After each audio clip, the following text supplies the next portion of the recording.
Tapta Kanchana Gaurangi Radhe Vrindavaneshwari Vrishapanu Sute Deve Pranamami Hari Priye Pranamami Hari Priye Sri Krishna Chaitanya Prabhu Nityananda Sri Advaita Gadadhar Sri Vasadi Gaur Bhakta Vrinda Hare Krishna Krishna Krishna Hare Hare Hare Rama Rama Rama Hare Hare.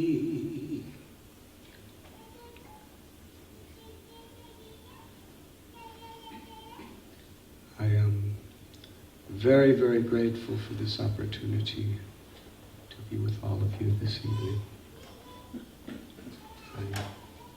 Special gratitude to Dr. Clooney for so kindly, with his magnanimous heart, taking the time to encourage all of us and enlighten us with his words and his very divine presence.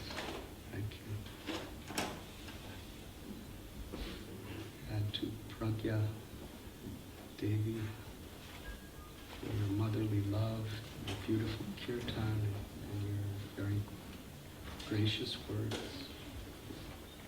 And to Vinaya, who has so kindly been a part of the organization, so many beautiful things for us here in the Harvard area. And to Richard, and to Vanamali Pandit, and his family, and to all of you for coming here to Harvard University this evening.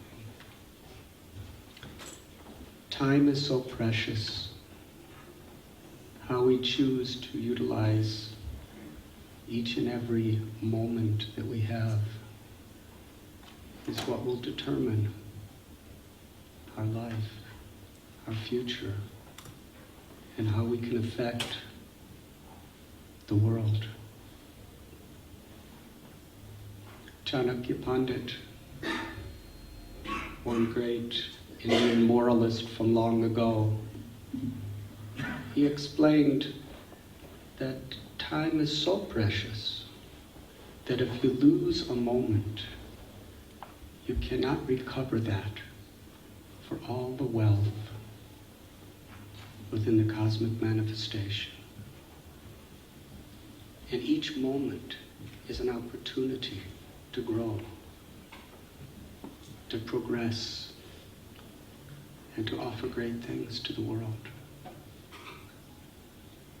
Years ago, I was in the ghettos of Calcutta,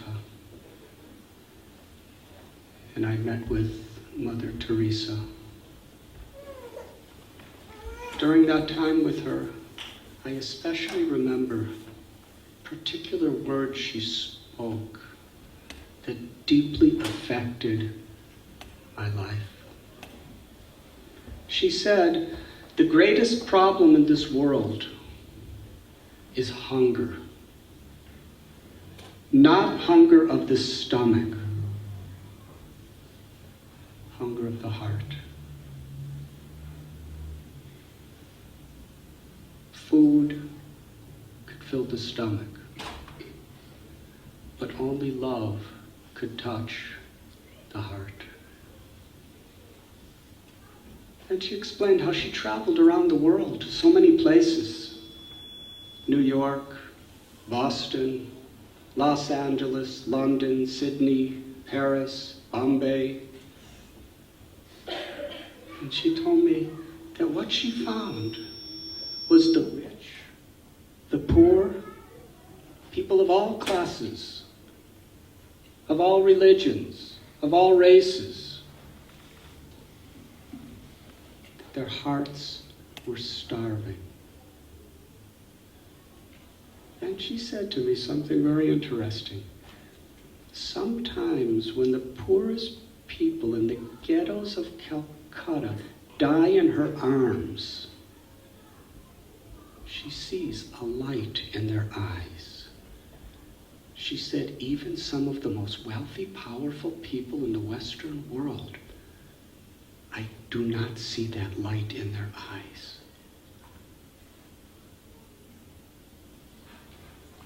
Light of hope. She said the greatest need within the world is to feed the hunger of the heart. But we have to have it to give it.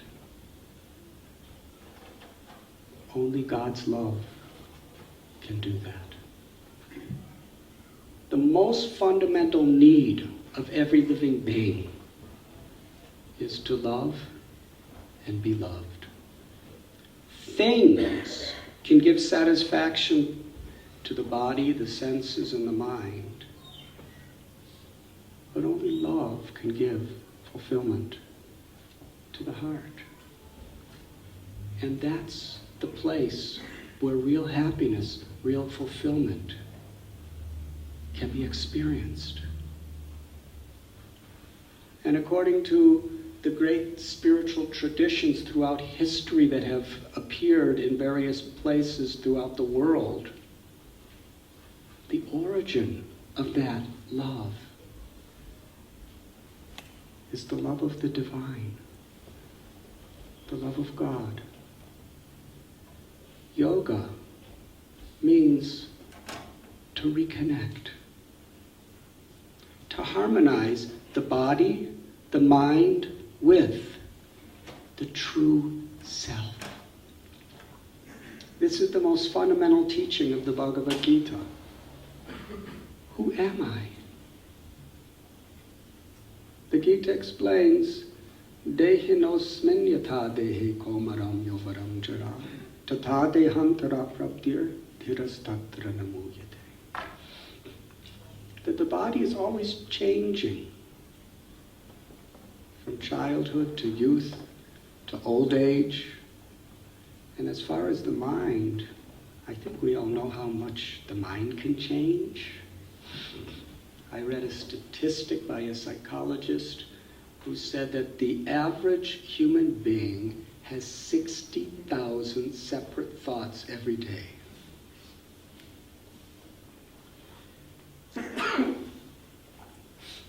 One of those changes just came to me.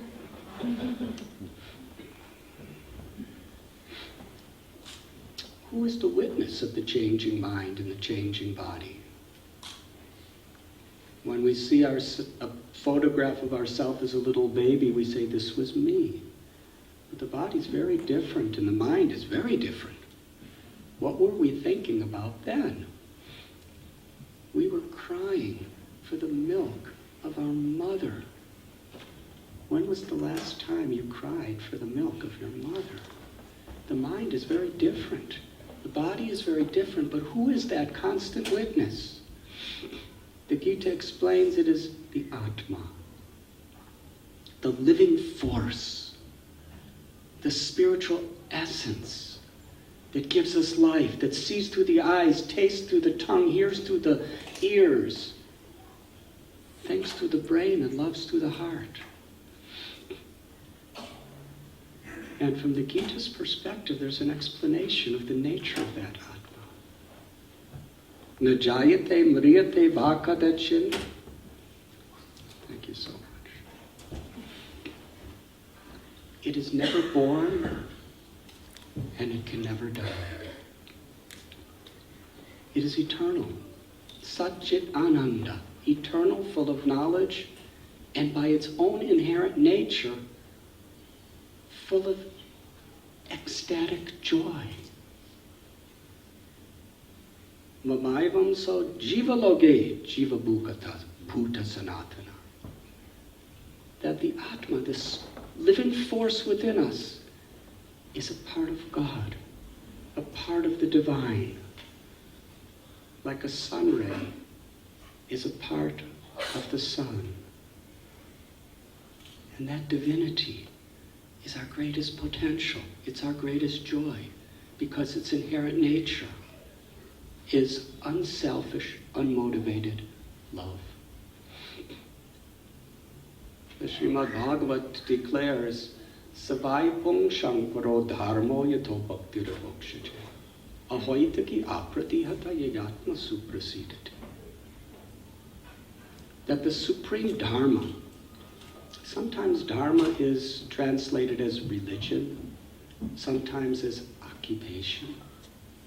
The supreme Dharma for all humanity is to awaken this love from within our heart and serve all living beings with that love. And that love must be without selfishness, without ego, and without interruption, to actually satisfy us. I remember long ago, I read a particular verse from the Bhagavad Gita that struck me so much to the very core of everything I was looking for and longing for and praying for. When I heard this verse, I thought, that's it. Vidyavanaya sampane brahmani gavihastini suni chaiva sopaki cha pandita samadarshana. What are the qualities, according to the Bhagavad Gita's perspective, of really a learned person who is situated in knowledge? Not just how much data we can somehow or other store within our brain, but real knowledge is about our character, about our integrity. The Gita tells that a truly learned person sees every living being with equal vision. Whether one is male or female, or whether one is Hindu or Muslim or Christian or Jewish or Buddhist or Jain or Sikh or Zoroastrian or agnostic or atheist, whether one's rich or poor, from the east or from the west, whether one is a human or an elephant or a cow or a dog or a cat, wherever there is the presence of life, there is something divine, something sacred. To see that sacredness within ourselves, we are able to recognize it in all others. Long ago, I lived on the bank of the Ganges River, and there was an old man. He was about 85 years old. His name was Narayan Prasad. And at the time, I had just come out of my teens. I was just 20. And he was a devotee of Lord Rama, a Hindu, very, very religious, very learned also. And I would spend many hours with him every day. And each day at 11 o'clock in the morning, he took me to a place called the Magadha X-ray Clinic. And there, for at least an hour, we had a discussion with a man named Muhammad, who followed the Islamic faith. It was very interesting, because Muhammad would share his realizations of the Holy Quran, and Narayan Prasad would share his realizations and experiences of the Ramayana and the Bhagavad Gita.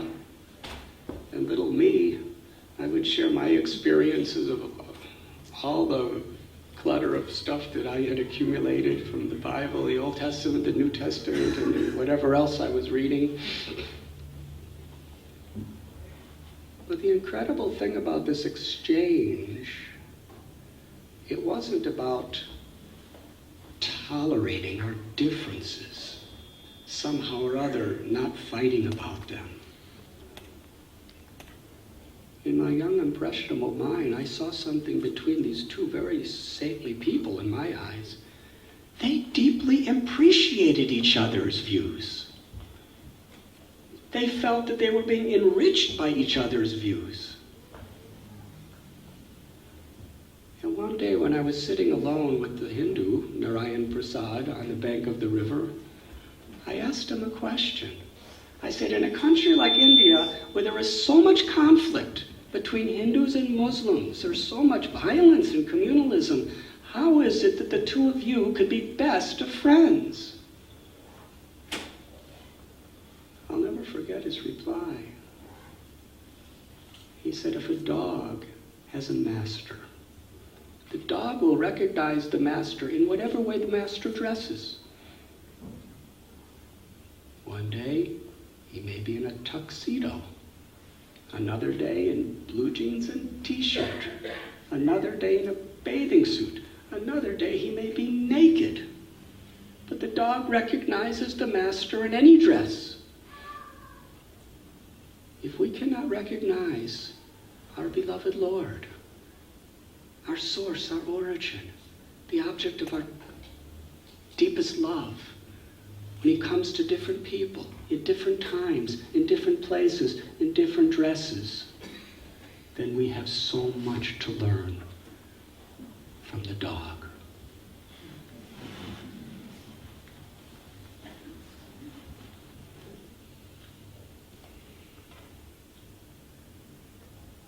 Professor Clooney was speaking about this book, The Journey Home. May I tell you something about that?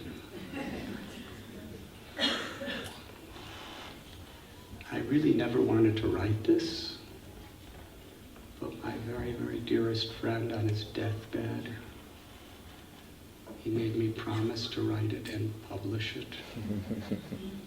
So I did. I never thought myself to be an author or anything like that, but if we just try our best, that's good enough.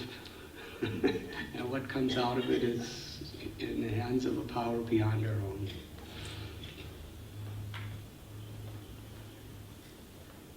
As Dr. Clooney said, we were both from the same era, and Pragya Devi also. I was born in 1950. And at 4 years old, my family moved from Chicago to a little suburb named Highland Park in northern Illinois. And it was a very peaceful place, playing in the empty lots, baseball, football, watching television, going to school. But then something happened. I became a teenager in the 1960s. And suddenly, things didn't make sense the way they used to. I was working a job because my father was having financial struggles when I was 15. And except for a couple of my close friends, everyone else that worked with us were African Americans who were the age of my father. They would come down from the south side of Chicago every day to work. And I loved them. And they loved me. We were really close. But I couldn't understand why. They have no alternative than to live and die in poverty with racial discrimination with no real chance of prosperity or acceptance within society. In a country that promises freedom to everyone, Why is the social position of people of America so different from our laws? At the same time, the Vietnam War was raging. And I wasn't such a good student. I knew when I turned 18, I may be drafted and sent to a war. And some of my older friends who didn't believe in the war, they had the choice of either being sent to jail or sent to fight and kill or be killed for something they don't believe. Some of them came back from Vietnam in wooden boxes, killed. Others, due to the emotional stress, they were drug addicts, alcoholics, or they had permanent injuries. How could the idyllic life in Highland Park satisfy me when so much was going on in the world? The music of the 60s very strongly influenced the younger generation to question and to rebel. And like so many others, I joined the counterculture. With a passion, I joined the civil rights movement of Martin Luther King. I read the books of Malcolm X. I remember demonstrating in one civil rights march in Florida and having bottles, stones, tomatoes, and curse words hurled at me by my white brothers and sisters. And I remember in 1968 in Grant Park in Chicago, I was just gathered there to talk to people, to find out really what's happening in this world. And I was tear gassed by a whole army of club swinging Chicago police, who I was told were protecting my freedom. What's happening? Little by little, I came to know that if I really want to find the answer, I have to find it first in myself. I heard the words, if you do not have an ideal that you're willing to die for, you have nothing really meaningful to live for. And I heard those striking words of Mahatma Gandhi, be the change that you want to see in the world. I was starting to see that the counterculture had the same inner problems as what we were revolting against. There was hatred. There was judgmentalism. So more and more, I started searching for spirituality. I was going to churches and reading the Bible, going to synagogues, reading the Torah, the Kabbalah. I started studying books of Eastern wisdom. And from those very early teenage years, I remember having the conclusion in my own mind that there must be something common in the essence of all of these. How is it that in the name of a one loving God, there is so much division and hatred?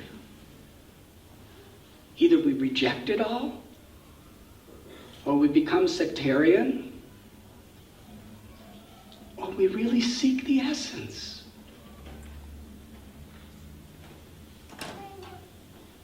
I remember reading the words of Jesus, where he told to some leaders, religious leaders, that you understand the letter of the law, but you do not understand the spirit and the power behind it. I needed to find that.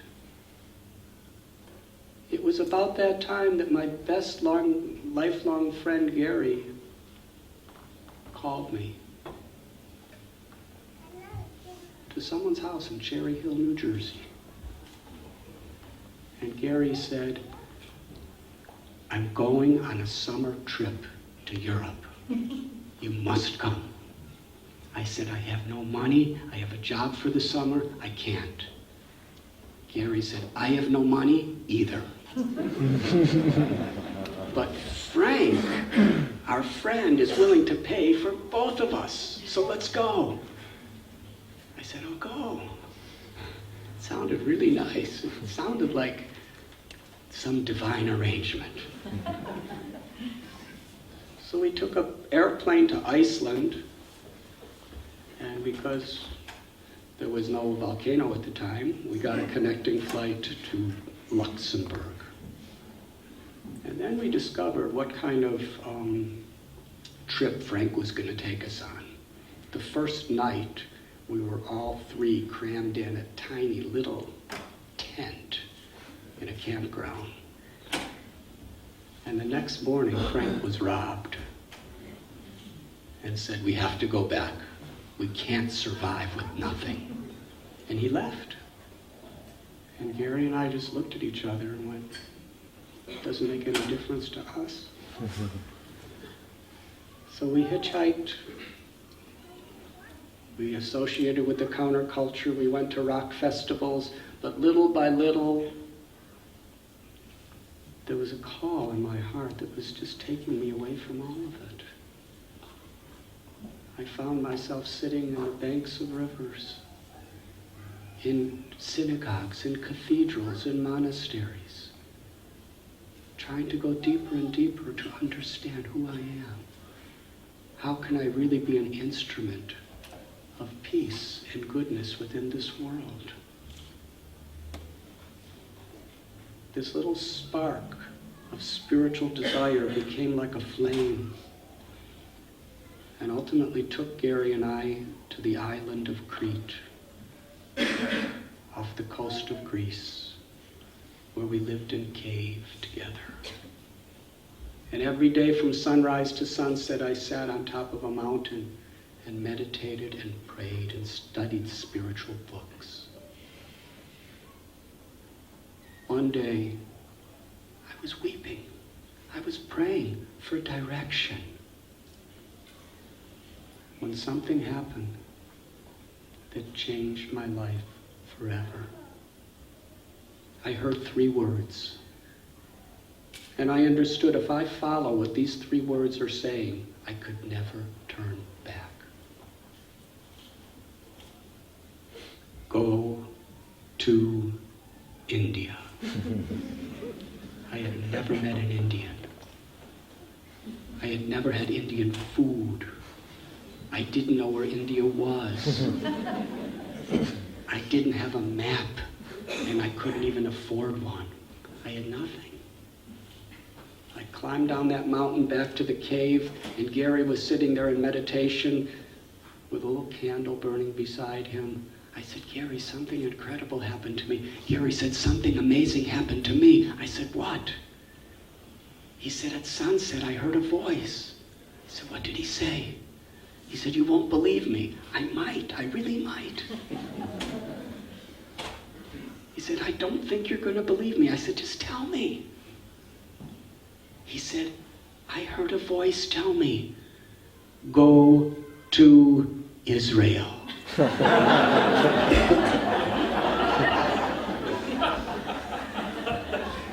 I slid closer. I said, what? Where? Where? He said, I told you wouldn't believe me. I said, no, I believe you, but where? He said, well, I just said. I said, no, I didn't hear. Where? He said, Israel. We should both go to Israel. I said, Gary, he told me to go to India.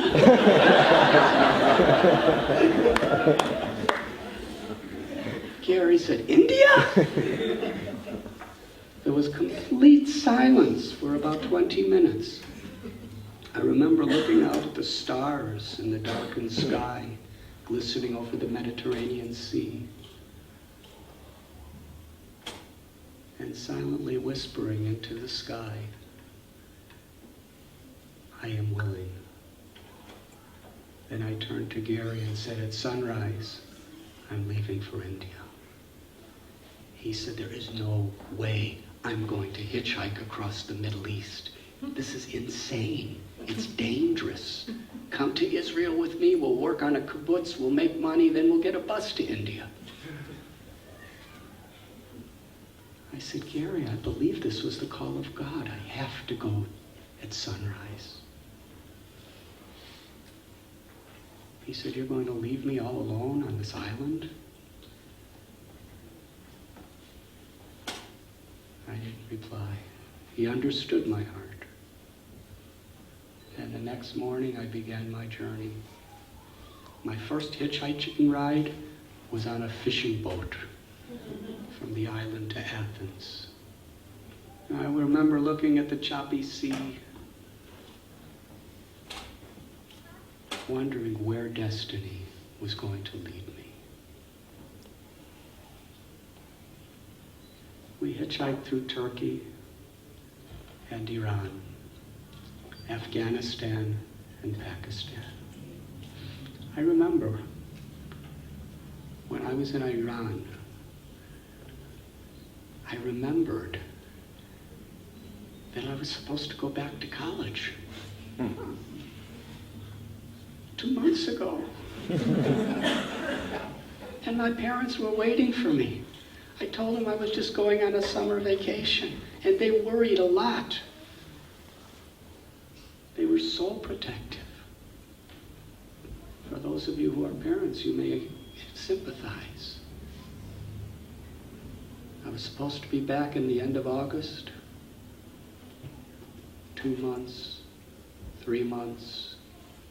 Now, it's the end of October. They heard nothing from me. Then they got a letter telling that Gary's no longer with me. I've seen life through the eyes of a Western man for 19 years. Now I want to see through the window of the vision of people of the East. What education could be better than this? Personal experience. I thought they'd be so proud of me. I said, I'm hitchhiking to India. I knew I was breaking their hearts. And then I ended the letter with words that I'm sure fell on totally deaf ears. Please do not worry.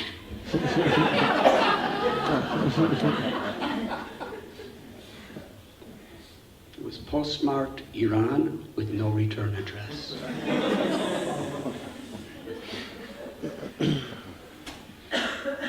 I remember when I was in a place called Kandahar, Afghanistan. I was sitting in a little tea stall. Interestingly, myself and almost every world traveler in that counterculture of world travelers who had no money in those days, we all really loved the people of Afghanistan. They were so hospitable and so kind, although so poor materially. I was sitting in a little shack that was a tea shop. There was no chairs. Everyone was squatted down with a little glass of tea. Maybe 5 of us, 6 of us. And then this boy came in. He was about 16 years old. He was in total poverty. He was wearing filthy rags on his body, very much torn up. He was extremely skinny and looked really malnutritioned. But the worst part is he was blind. His eyes were swollen, disfigured, and had nothing covering them. I never saw anything like that. My heart quaked. And he had a little tree branch that he was holding, and there was a tin can nailed to one end, and then a string, a wire, not a wire, that was stretched across and nailed to the other end. And he played it as a musical instrument. It wasn't very acoustically professional. It was just like bum, bum, bum. And as he played, he sang these hymns that were just pouring from the core of his heart. And as I was looking at him, I saw his face literally was illuminated with joy.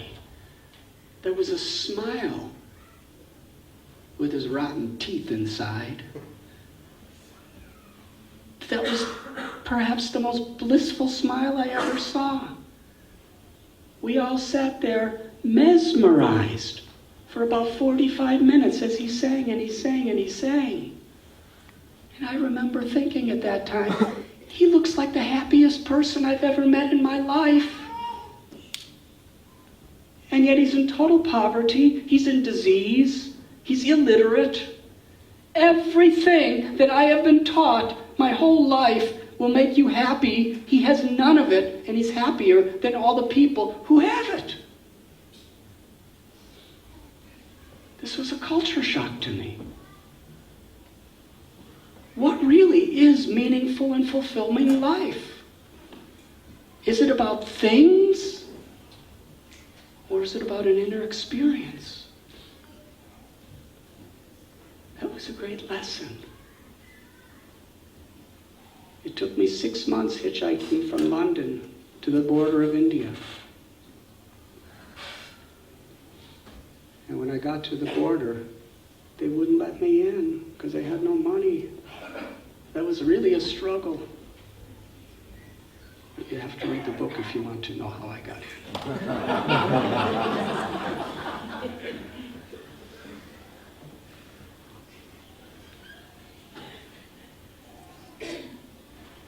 I'd like to just share a couple stories. Earlier this year, I called my father. At the time, he was 86 years old. Now he's 87.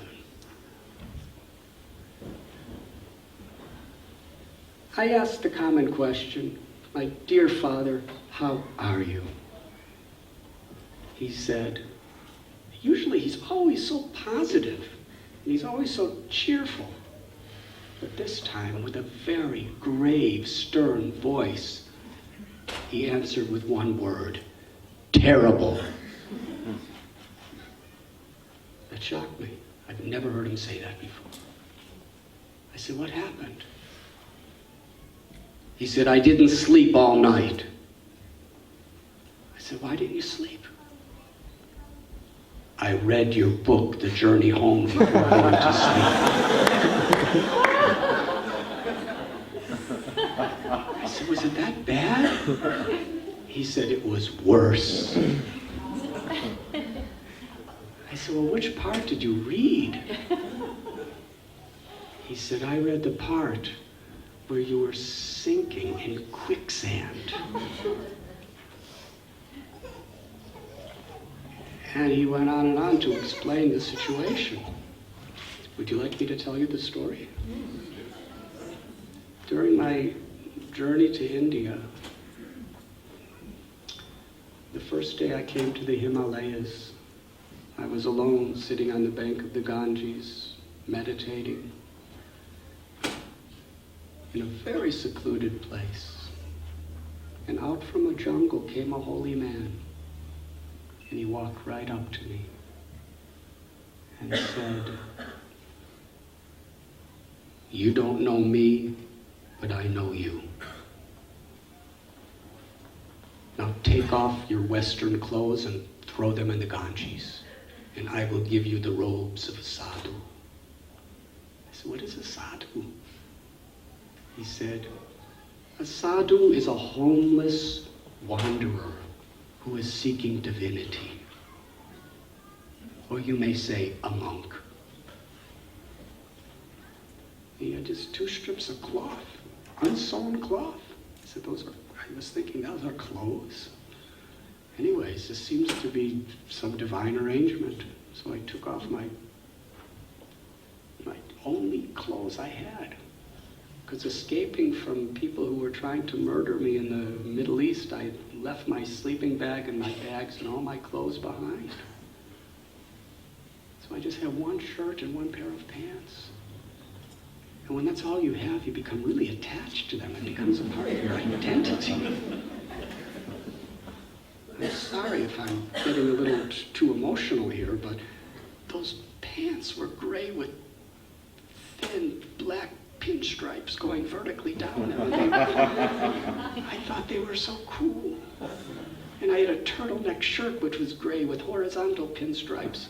And he told me to throw them in the Ganges, so I took them off and threw them in the Ganges. They were gone forever.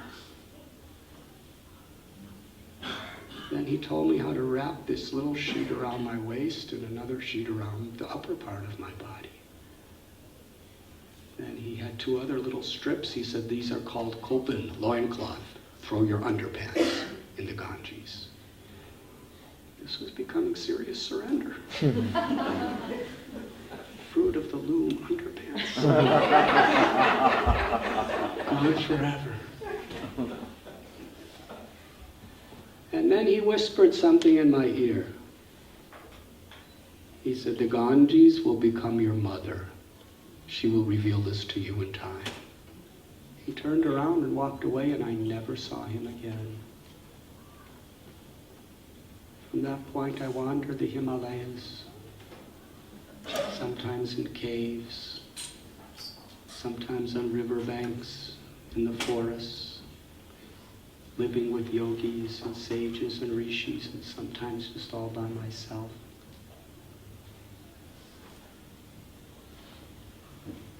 And at one point, I came to a clearing in the jungle.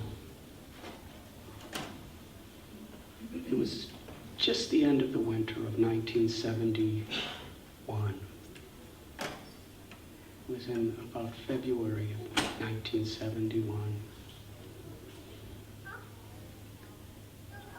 I was shocked by what I saw. There were people who were in absolute depressed condition. Some were naked. Some were in rags. They were without homes. Some of them, to protect from the cold, they dug holes in the ground and covered themselves with dirt. And many of them, their faces and their whole bodies, the flesh was decomposed and shriveling and deformed. Some had no noses or no fingers or no toes. I had stumbled into a leprosy colony. When they saw me, a Western person,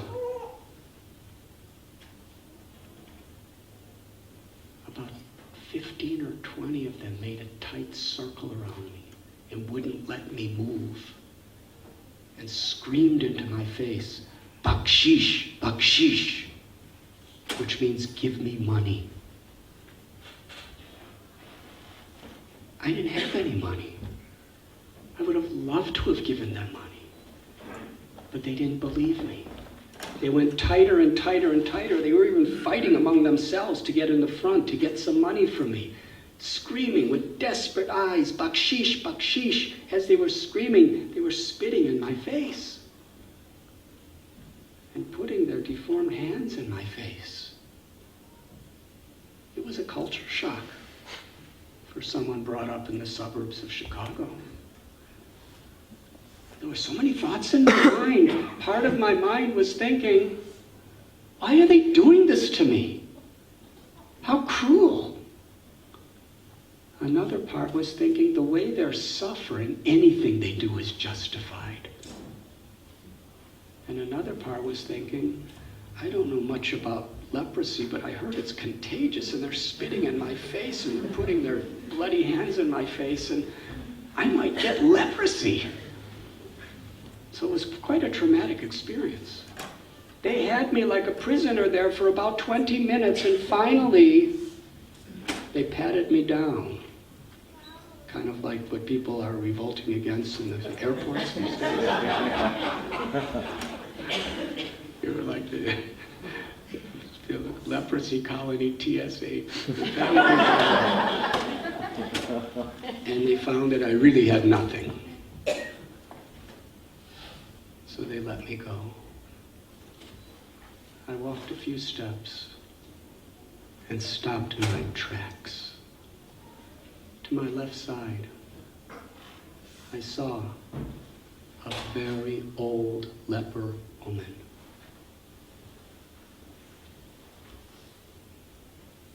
Her face was really deformed, and there was practically a hole where the nose was supposed to be.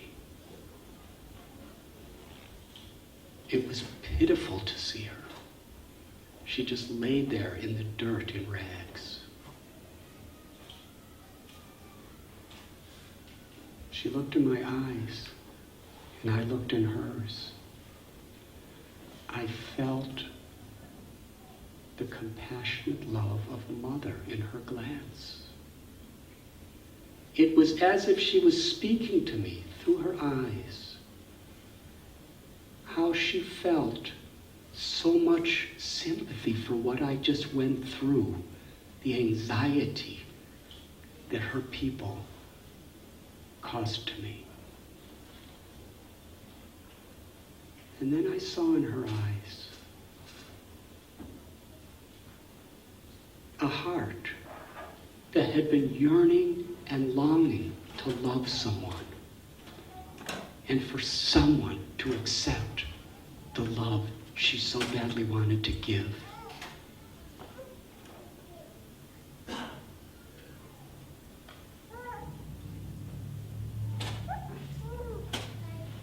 She then offered her pranams, her greetings to me, and then with one hand she put it out to bless me.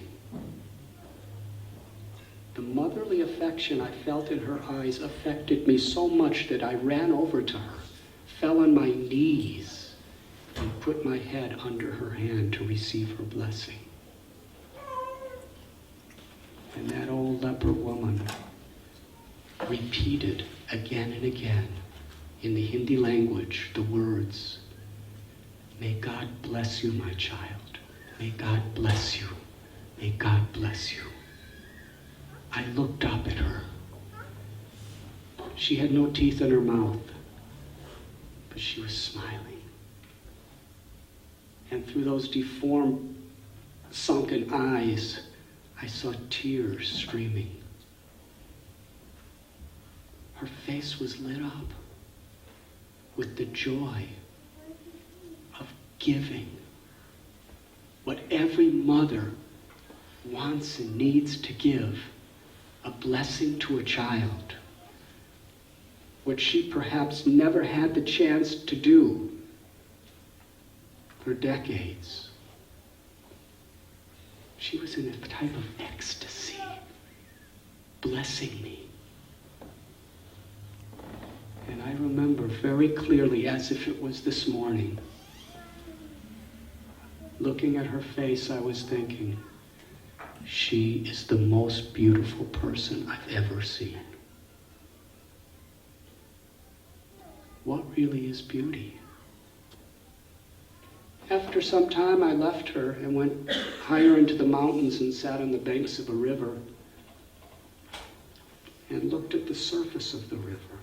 And I was thinking, what do I see of the river? It's just what's on the surface, but deeper down, there's so much more. What do we see in people? Why are people the way they are? If we really go deep,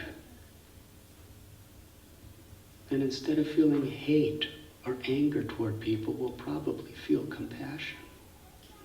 This leper woman was ugly and diseased, but all she wanted to do is love someone and receive someone's love.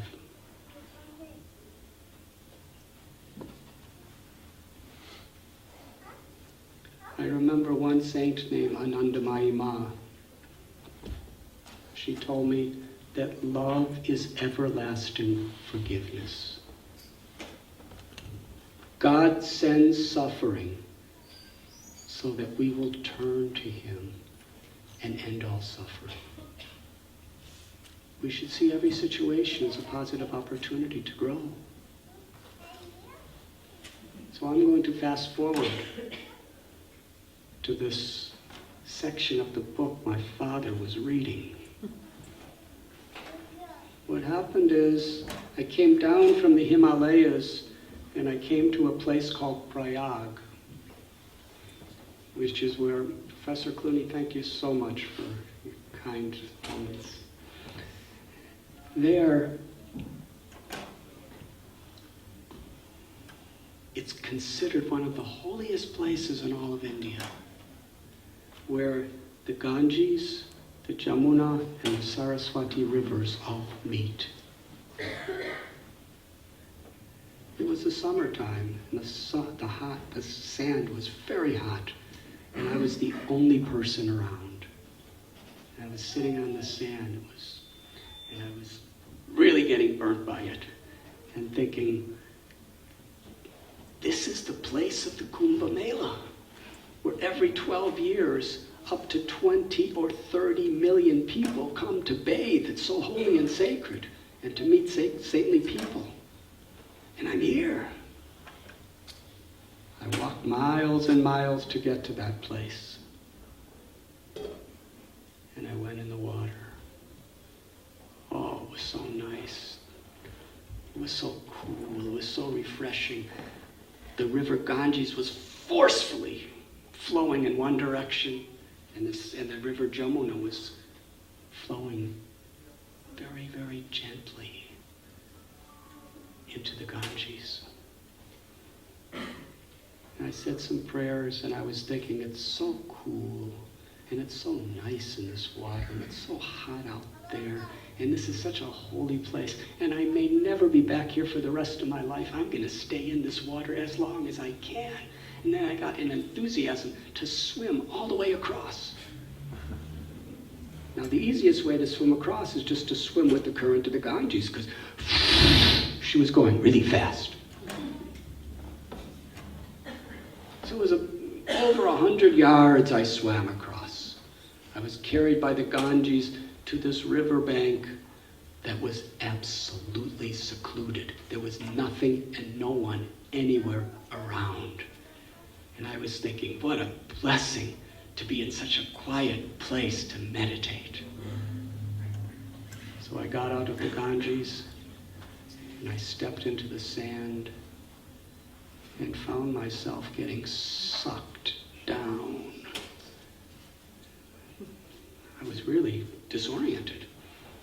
I pulled my foot out, and as soon as I put it back on, my other foot started sinking down. I was going deeper and deeper until I was almost to my knees. I was being devoured by Mother Earth. I realized I was in quicksand. As I was struggling to get out, frantically struggling. But as I struggled, I kept going down and down. And I realized I couldn't get out. The more I struggled, the deeper I was going. Then I looked around for something to grab onto, and some little distance away I saw a bush with no leaves on it. And I plunged toward it and grabbed it and pulled it. It was a thorn bush. It was cutting into my hands like razors, and I was bleeding. But I had two choices: either tolerate these little swords cutting my hand, or be devoured by the earth. So I pulled and I pulled and I pulled, and I started coming out, and I started coming out, and then suddenly the whole thorn bush with its rotten roots sprung right out of the sand into my hand. I threw it down. I had nothing. I was squirming. I was alone, and it probably was about 110-degree sun. And when I was just about to give up because of exhaustion, I kind of relaxed. And I discovered when I relaxed, I wasn't sinking anymore. So if I just relax, the quicksand doesn't pull me down. So I kind of laid back and didn't move, and I floated, and little by little by little I lifted each leg to get out, and then like a snake, I slowly slid back into the river and started swimming back to where I came from. But the river Ganges was flowing very strong right back into the quicksand. I was struggling, swimming with all my might because I knew swimming. Should I tell you a little about my past of swimming?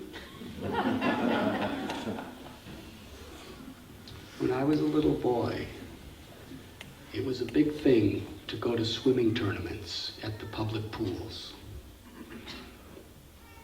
And different friends would practice like anything to win those tournaments. Should I tell you which stroke I was the champion? Not the breaststroke or the butterfly or the crawl or any of those things, or the backstroke. I won the contest for the dog paddle. You know what the dog paddle is? You don't really go anywhere. You just kind of go like this. And because the dog paddle, you just kind of go like this. All the other strokes, people are swimming back and forth, and I didn't even bother because I couldn't win those things. But I went like this. And whoever wins the dog paddle is the person who just does it the longest. And all the other children were just so bored with it that they got out. So by default, I was the dog paddle champion of my neighborhood. Anyways, I did know how to swim, so I was swimming, and it wasn't a dog paddle then because the Ganges was pushing me back to the quicksand where I was going to die. I got a little forward, but then I couldn't go any further. I was so tired. I was absolutely exhausting. I was like swimming. My arms felt like they were being paralyzed. My lungs were pumping desperately, and I couldn't even see the other side. I was so far away. And as I was, as hard as I could, swimming, I was being pushed back toward the quicksand. I realized I was hopeless. I was praying for a higher power beyond myself because I didn't have any power to save myself. And I saw, about 200 feet away, there was a little boat, a fishing boat. It's like a canoe. And there was one really old, shriveled up man with big white beard and a red turban who was rowing the boat, coasting along the Yamuna's current. And I was screaming out to him. But you know, there's a lot of noise with a strong current of the river. I was swimming and screaming, praying that he would hear me. And finally, he heard me, and he looked at me. And I was crying, help, help. And he just looked and smiled and went like this.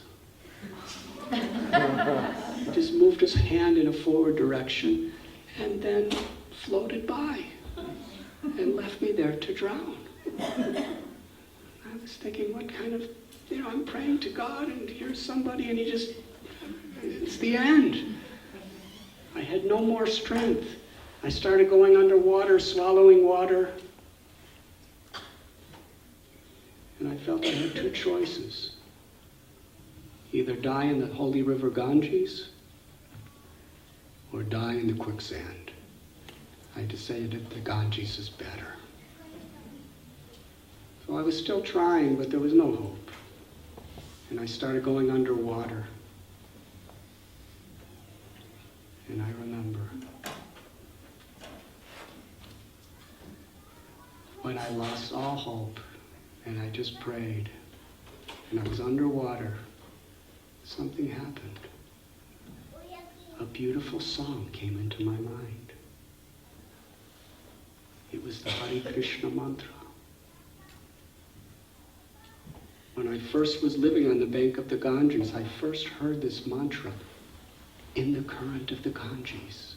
This beautiful song, and it became very much a part of my heart. I heard it again.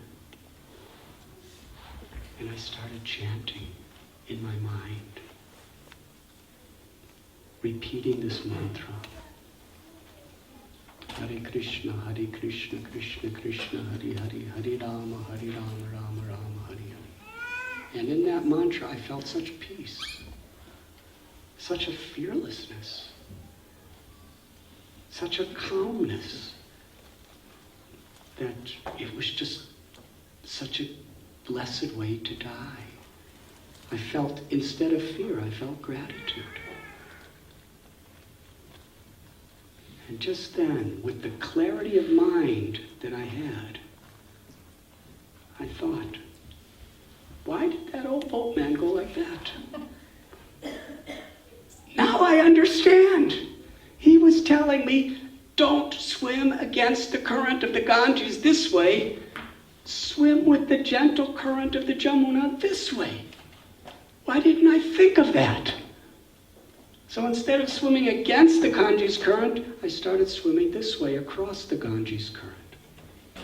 And as I was swimming, I was thinking, but way back, I'm going the opposite direction from where I came from, and that's where my passport is. And that's all I had. And then I remember thinking, you know, for most people, to lose their passport's a really stressful situation. But compared to losing your life, I was thinking, who cares if I lose my passport? At least I'll live to lose it. So I was happy. And I had to go maybe a mile before I could finally get out of the river. And it took me hours and hours and hours to get back to where I was from the other side. I remember there were hundreds and hundreds of people, because it was evening, that were bathing in the Ganges. And my passport was still there. I was sitting on the sand, thinking, this sand is so cool, and it's giving me such shelter. And then I was analyzing the nature of sand. That the same sand that's now so cool and such a comfortable place for me to sit. Earlier in the day, it was burning hot. I couldn't tolerate it. And then in another place, the same kind of sand was sucking me down to suffocate me and kill me. How sand is so influenced by its surroundings. And isn't that like human nature? According to the company we keep, according to the experiences we have in the circumstances of our life, how it could make us envious or proud of somebody. How it can make us angry or forgiving, mean or kind, just due to circumstances, like the sand. But I remember sitting on that same little bank and seeing an experience that I often tell people. May I share it? While I was sitting on that bank, I happened to see a hawk circling high above me. His brown, reddish feathers shining in the sun. became lower and lower and lower, until this hawk was just a few feet above my head. I looked up at him, wondering, what's he gonna do? He was a big hawk. His glistening yellow eyes intently gazed into the river. Suddenly, he dove headlong into the river of Ganges. And there was an underwater skirmish going on. It was flapping and flapping and flapping, and I didn't know what was happening. The water was splashing. And suddenly, the hawk emerged with a 1-foot fish pierced by his claws. And I looked at that fish. I don't know if it was a boy or a girl, but whatever he or she was totally bewildered as the hawk took him far away into the forest. And I was thinking that poor little fish was just going about its routine day like any other day. Probably playing around with fish friends and family friends, and looking for some food and going upstream and downstream and just living a happy fish life. When suddenly, at the least expected moment, this yellow-eyed hawk of faith ripped him right out of his comfort zone. And how much we are similar to that fish, just going about our routine lives, quite complacent to the reality that the hawk of fate could create crisis, trauma at any moment. Rip us out of our comfort zone. We read about it, we see it on television, we know people who've gone through it. How important it is to really focus our attention on what is really meaningful and fulfilling and important in life. My beloved Guru, Srila Prabhupada, he said our tendency is we become so much entangled with unnecessary necessities. Somebody had written, you can never get enough of what you don't really want. What do we really want? Do we really focus on that? And then I was thinking that if that hawk, if that fish swam deeper in the river, the hawk could not reach it. And similarly, if we go deeper into our own inner selves, if we go deeper into the real meaning and purpose of life, which is within us, then whatever may happen in this world, we can deal with it with a clear mind, but we're not affected. Why are we not affected? The Bhagavad Gita tells, Vishaya vinivartante niraharasya dehina rasavarajam rasofyasya param drisva nivartate. Because within the heart, within the soul is deep fulfillment, spiritual fulfillment. When we connect to that, then we could deal with all of the inevitable dualities of this world with a sober mind. We can actually find love and be instruments of compassion in our lives,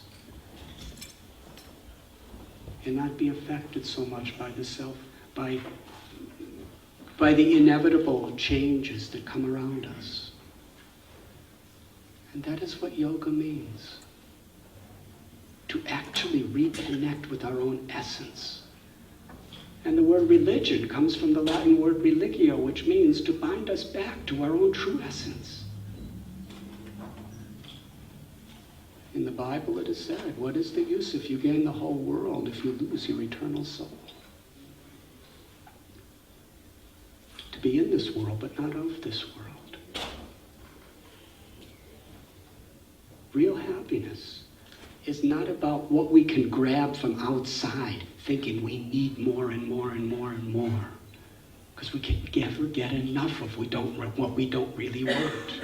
Real happiness is finding the joy of our own connection to the divinity within our own hearts and sharing that by giving it out. Yes, if we swim deeper, we can find true fulfillment and be an instrument of that fulfillment. And I was thinking in terms of this episode I just had gone through. I didn't plan to get caught in quicksand. I didn't plan to drown in a river. But it all just happened. But by chanting this mantra, I actually tuned in, as Vinayaji was saying, tuned in to a higher reality, to a spiritual essence that connected me. And I found peace, fulfillment, knowing the eternal nature of who I was. And it was beautiful. So these are a few stories that were very transformational, that I felt were appropriate to speak according to the topic I was given tonight. Eventually, I came to a place called Vrindavan. I was on my way somewhere else. I was on this train that was in an agricultural field that flooded due to monsoon rains, and we were in one place for 25 hours. There were 200 people in a compartment that held 60. And when we finally started to move, I got out of the train at a station just to drink some water and breathe some air and to move. And then the train left and I couldn't get back on. It was too crowded. So I asked people, where am I? And they said, this is Mathura, the birthplace of Krishna. And today is Janmashtami, Krishna's birthday. So I decided I'll stay here for a couple days and go on to my destination. But then I got typhoid fever the day I was supposed to leave. So I was stuck in this place. And the beauty of the people and the environment so much charmed my heart. It's the place of pilgrimage, especially for those who practice bhakti yoga. The yoga that specifically aims at opening the love of the heart and being an instrument of that love in our life. The love of God and love for every living being. Because when we love God, we see everyone as our neighbor and love them as ourselves. It's a universal principle. I found bhakti to be so much the essence of all real spiritual paths. So I decided to stay there. And at one point I met this one very simple old man. His name was Ganesham. He was in his 70s. I was then about 20, going on 21. He found these deities of Krishna. In India, people worship deities and believe that God accepts our love and our devotion through these forms when it's offered with sincerity. So he had these deities, and he was a homeless man. He found them on the ground. It's a beautiful story how that happened. He worshipped them under a tree, and one family said, you could use our closet and worship them there. So he slept in the family's home hallway outside the closet and did his devotion in the closet for 50 years by the time I went to see him. His humility and his sincerity so much charmed my heart. He was just such a simple man. He wasn't a scholar. He was just nice. So every day I would go to him. And one night I went. It was in the winter. And as I was leaving, he said, "Where do you sleep tonight?" I said, "I sleep on the bank of the river Yamuna every night." He said, no, it is too cold. You must sleep here tonight." I said, "I sleep there every night, Ganasham." He said, no, tonight you sleep here." I said, "It's not so cold." He said, "It's very, very cold. You sleep here." It was actually very cold that night. So I said, "All right." So he gave me this old, threadbare blanket. And he said, "You sleep with this blanket." On the floor, of course, because he slept on the floor. I said, "Where's your blanket?" He said, no need. I said, "This is your blanket. You only have one blanket. You're giving me your blanket. You use this blanket." He said, no need. I said, "You're an old man. I'm young. I'm not going to take your blanket away from you." He said, no need. I said, "Then I'm going back to the riverbank." And I started walking away. He said, "I will take the blanket." So I laid on the floor, and he laid on the floor and put the blanket over him. Now for some yogis, I learned a special asana of how to keep warm in the winter when you sleep on the ground. What you do is you curl up as tight as you possibly can. You just crunch your body into a little ball, and the energy of doing that produces a little bit of heat. And when you're desperate, a little is a lot. So I curled up real tight. It was really cold, and I fell asleep. A few minutes later, I woke up, and I looked over, and there was old Ganasham laying there without a blanket. And he was trembling, violently trembling, like a leaf in a windstorm. And I was feeling kind of warm. I was wondering what's happening. Then I looked on top of myself. As soon as I fell asleep, he put his blanket over me. So I took that blanket and very, very quietly went to put it back on a Ganasham. As soon as I touched him, he jumped up. No need. I said, "Ganasham, you're freezing." He said, no need. I am not cold. I am very happy. I said, "You take this blanket." He said, "No, you use this blanket." And I said, "Then I'm leaving." He said, "All right, I will take the blanket." And I went to sleep. And I woke up a few minutes later, and I was a little warm. And I looked over, and there was Ganasham with no blanket, and he put it back on me, and we did this all night.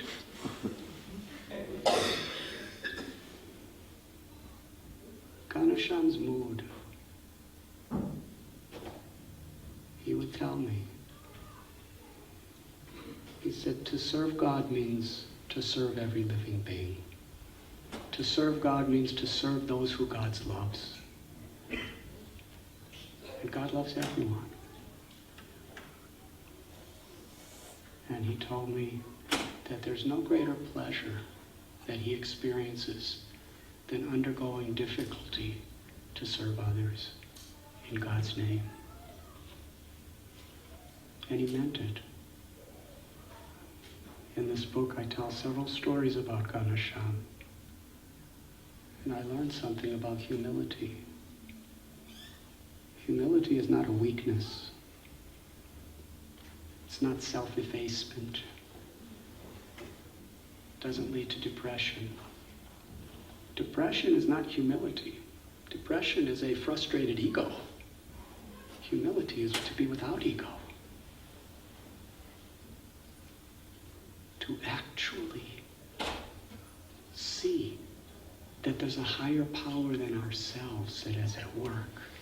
and to be an instrument of that power without selfishness, without ego. That's humility.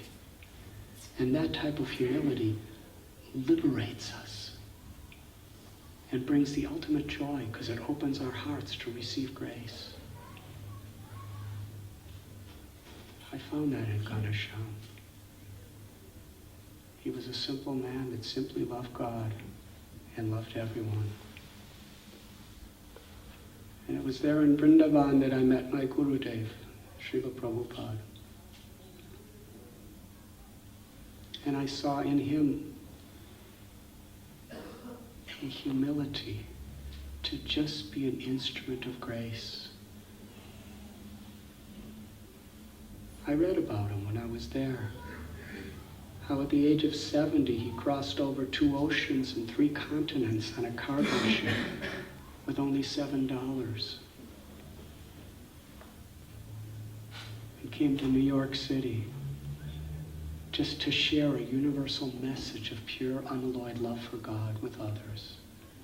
And the awakening of that love through the bhakti process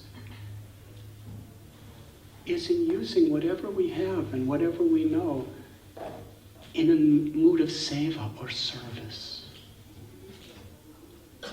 And to tune in to that divinity within us through these chanting of mantras and associating with people who enlighten us.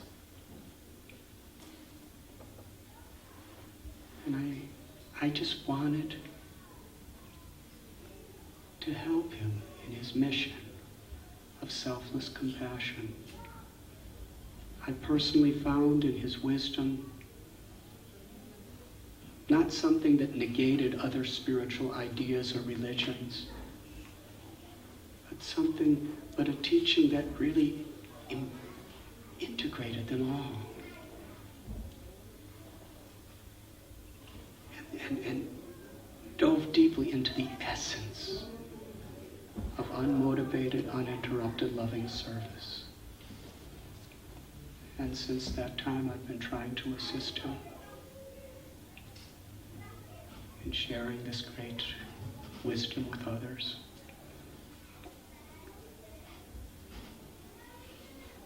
Meanwhile, through all this traveling, my poor mother and father, they get letters, and I included the letters in this book. I thought that I knew they were suffering, but I thought they would feel I was so special. I'd write to them saying, I'm living in the caves of the Himalayan jungles, and I'm looking and learning so many beautiful truths from the leopards and the cobras and the scorpions. And I was thinking, they're going to think I'm such a, proud son. But they simply suffered. But when I came home, it was time to apply these principles in another way, without judgment, to really appreciate and be grateful for who they were. And I found if I could do that, they could also appreciate and be grateful to who I was. And we became so close. They came to India 3 times. And when my mother passed away, my whole family decided we will cremate her body. Something that's never been done in our family tradition from the time of Abraham, as far as I know.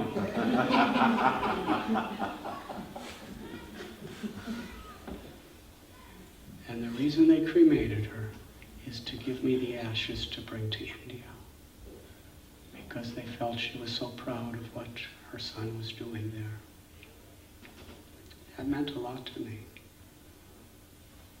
I brought her ashes back, and in the banks of the Ganges, the same Ganges who became my mother, who nourished me with her waters, who nourished me with so much wisdom, who nourished me with mantras. On the bank of the Ganges, there was over 2,000 devotees of ours, all chanting beautiful prayers for my mother's soul. offered her ashes of her body into the Ganges. And I remember thinking, this is really what bhakti yoga is. To harmonize our physical, our emotional, and our spiritual in one, as an offering to God. And here today, my material mother and my spiritual mother are becoming one. And I remember praying with tears in my eyes, praying to God, who we call Krishna, all attractive. My Lord, please carry my beloved mother's soul to the sea of your grace and bless her. Thank you very much.